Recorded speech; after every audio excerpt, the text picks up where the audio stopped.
और मेरे प्यारे साथियों, मैं डीपी आज एक नए वीडियो के साथ आप लोगों के सामने प्रोफेसर साहिब सिंह जी की एक कहानी आप लोगों को सुनाना चाहता हूँ। यह उस समय की बात है जब उत्तर भारत में या भारत में औरंगजेब का शासन था। ये औरंगजेब को एक सनक सवार हुई कि वह हर धर्म के विषय में विस्तार पूर्वक जानना चाहता था। इसी क्रम में एक पंडित जी थे जो औरंगजेब को गीता पाठ सुनाया करते थे। पंडित जी थोड़े चालाक किस्म के थे या क्या, जो भी हो, वो गीता के कुछ श्लोक औरंगजेब को सुनाते थे, कुछ लोग कुछ नहीं सुनाते थे।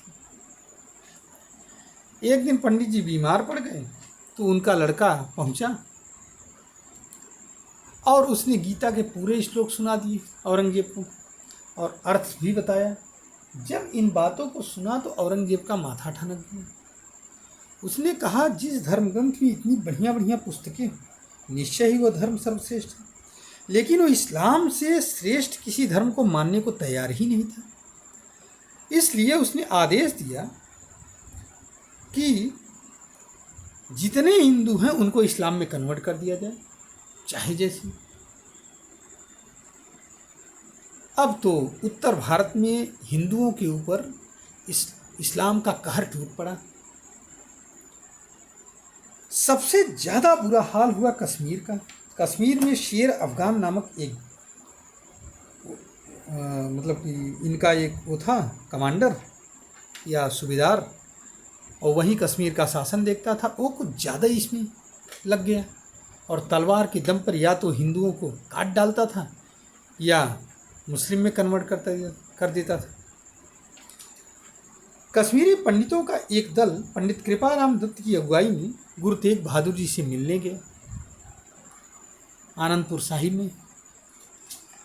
गुरु तेग बहादुर ने जब समस्या सुनी तो विचार किया और कहा मैं अवश्य आप लोगों का साथ दूंगा, लेकिन ये संभव तभी है जब कोई विशिष्ट व्यक्ति,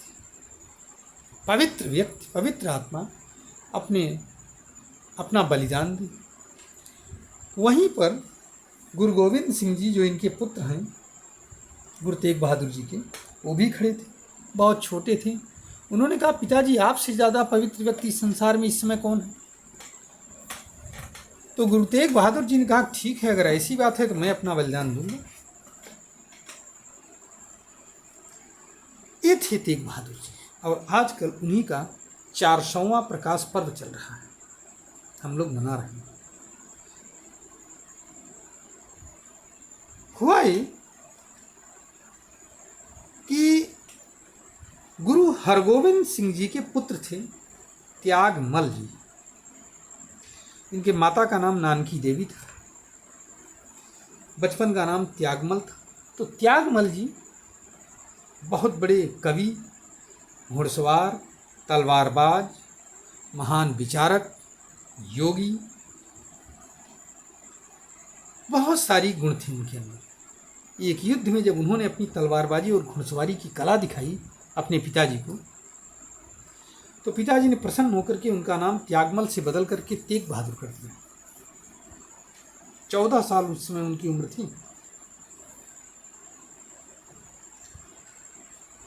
जब कृपाराम दत्त जी की अगुवाई में ये सब बातें तय हो गई तो गुरुजी ने कहा, ठीक है, जाओ औरंगजेब से कह दो कि मैं, अगर वो हमारे गुरु जी को, नाम बता देना हमारा, कि अगर हमारे गुरु जी को आप कन्वर्ट कर सको, इस्लाम में बदल सको, तो हम लोग भी बदल जाएंगे।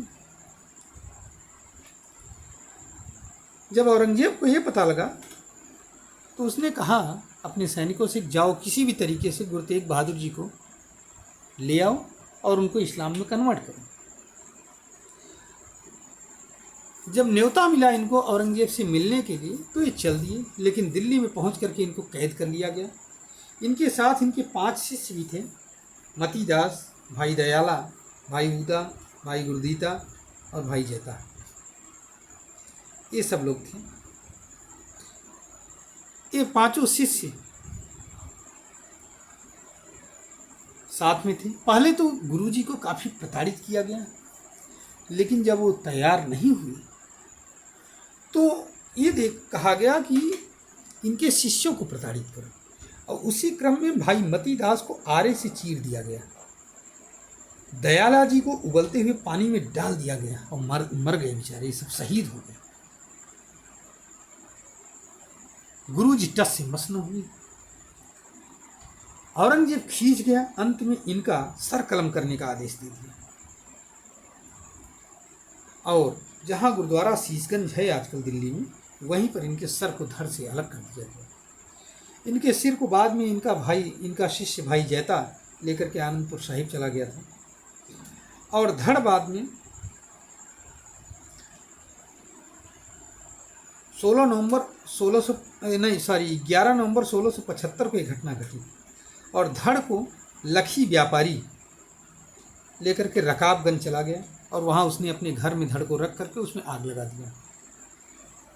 रकाबगंज में भी गुरुद्वारा है, जहाँ पर आनंदपुर साहिब है, वहाँ तो है ही। ये थे गुरु जी जिन्होंने अपने आप को बलिदान दे दिया। यहाँ शिक्षा क्या मिलती है? पहली शिक्षा तो ये मिलती है जो हिंदुओं और सिखों दोनों के लिए है कि दोनों धर्म अलग नहीं है, एक ही। वस्तुतः हमारे गुरुओं का लक्ष्य यही था कि किसी तरह से विद्वानों की, गायों की, स्त्रियों की और हिंदू धर्म की रक्षा की जाए। उसके लिए रास्ते चाहे जो अख्तियार किए गए, और हमारे गुरुओं ने जो हमारी इसके लिए कुर्बानी दी है, इसके लिए हम उनके लाख लाख शुक्रगुजार हैं। अगर हम पूरा समाज मिलकर के लगातार उनके गुणों को गाए तो वो भी कम है, क्योंकि इन गुरुओं ने बहुत कुर्बानी दिया हिंदू धर्म को बचाने के लिए। हिंदुओं का एक नैतिक दायित्व बनता है कि वो अपने इन गुरुओं को उसी तरह से रखें, संजोए जैसे अपने संतों को संजोया जाता है। अपनी आने वाली पीढ़ियों को बताएं। हो सकता है आने वाली पीढ़ियां इनके विषय में कुछ न जानती। अभी किसी बच्चे से पूछ लिया जाए कि कौन हैं गुरुजी, तो कोई नहीं जानता है।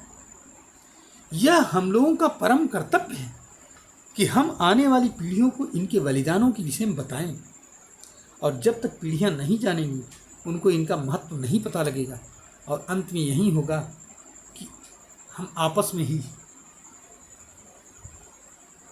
एक दूसरे के विरोधी और वैरी बने रहेंगे। हमारे गुरुओं का अतुलनीय योगदान, जिसने इस धर्म को बचाया, उसके आगे आज हम लोग नतमस्तक हैं। और अपनी वाणी को यहीं पर विराम देता हूँ, इस बात के साथ कि हम अपने सभी गुरुओं को उसी तरह से याद करेंगे जिस तरह से हम पहले करते थे, बिना किसी भेदभाव के। नमस्कार, प्रणाम। अगर आपको हमारी ये बातें अच्छी लग रही हैं तो हमारे चैनल को सब्सक्राइब करिए, लाइक करिए और शेयर भी करिए इस वीडियो को। धन्यवाद।